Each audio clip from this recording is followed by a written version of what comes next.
नमस्कार मित्रों, मैं एजू केयर के लिए डीसी चौधरी। सबसे पहले मैं क्षमा प्रार्थी हूँ कि आज मैसेंजर के थ्रू जो हमने लाइव चैट करनी चाहिए वो नहीं हो पाई।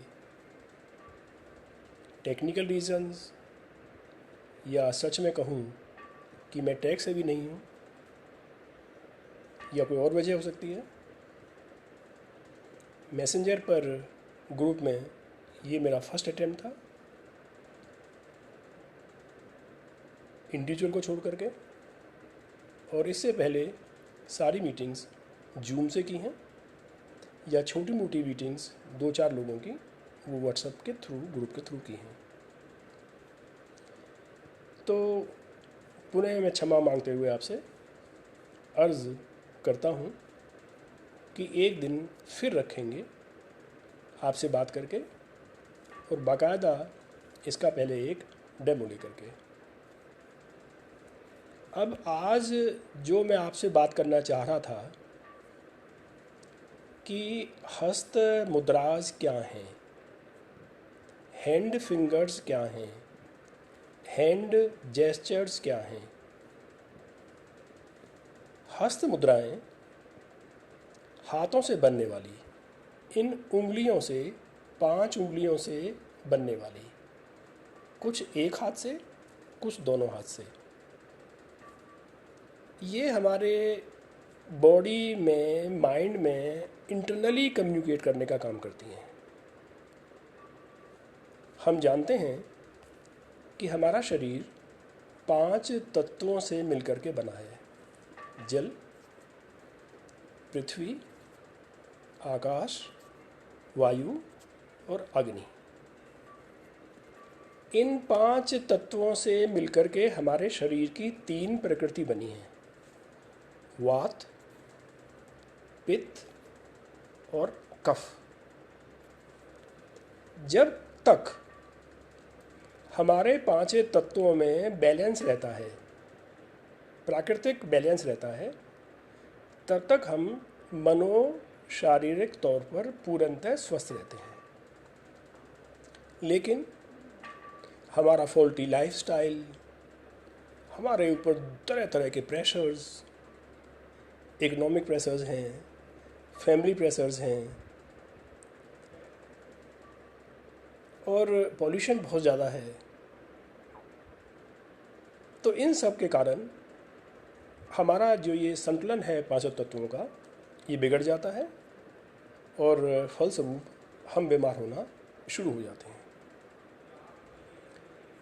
तो इनको करने के कई तरीके हैं। हस्त मुद्राओं को करने के कई तरीके हैं। आप इनको बैठ करके कर सकते हो, चलते फिरते कर सकते हो, इवन लेट करके भी कर सकते हो। लेकिन जो सबसे अच्छा तरीका है वो है बैठ करके करना।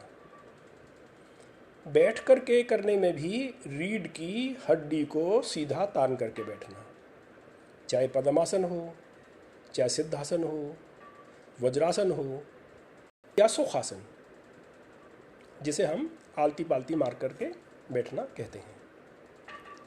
उम्र के साथ साथ जो जो हमारी उम्र बढ़ती है, पद्मासन, सिद्धासन, वज्रासन ये थोड़े से मुश्किल लगने हो जाते हैं।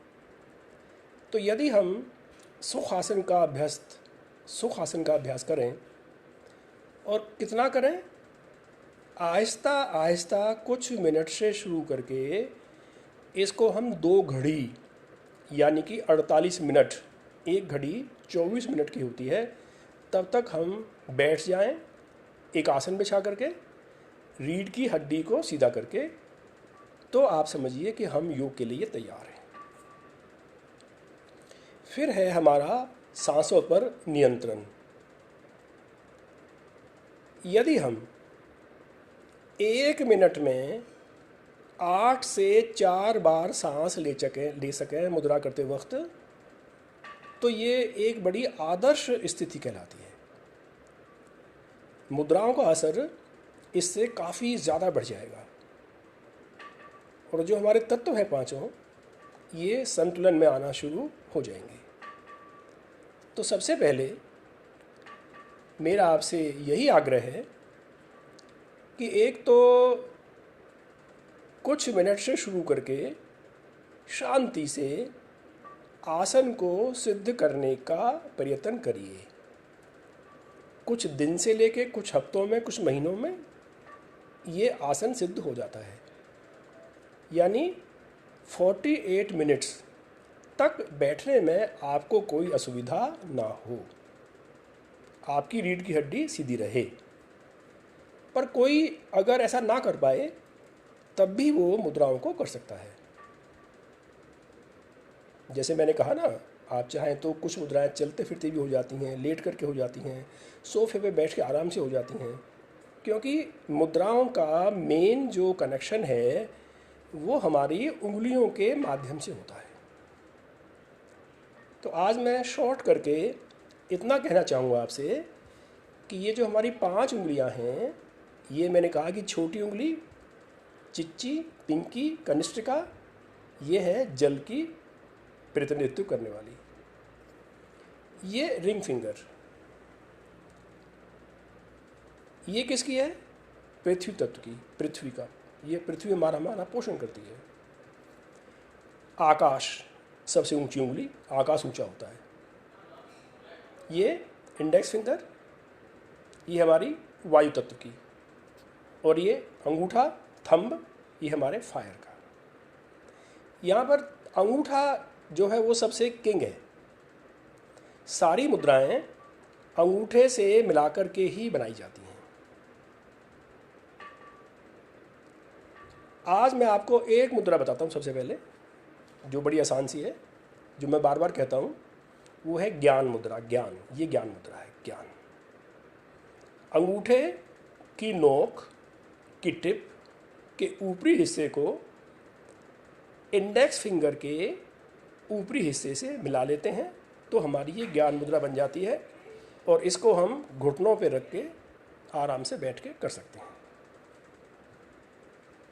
इस मुद्रा को करने से असीम लाभ होते हैं। ये मास्टर मुद्रा है।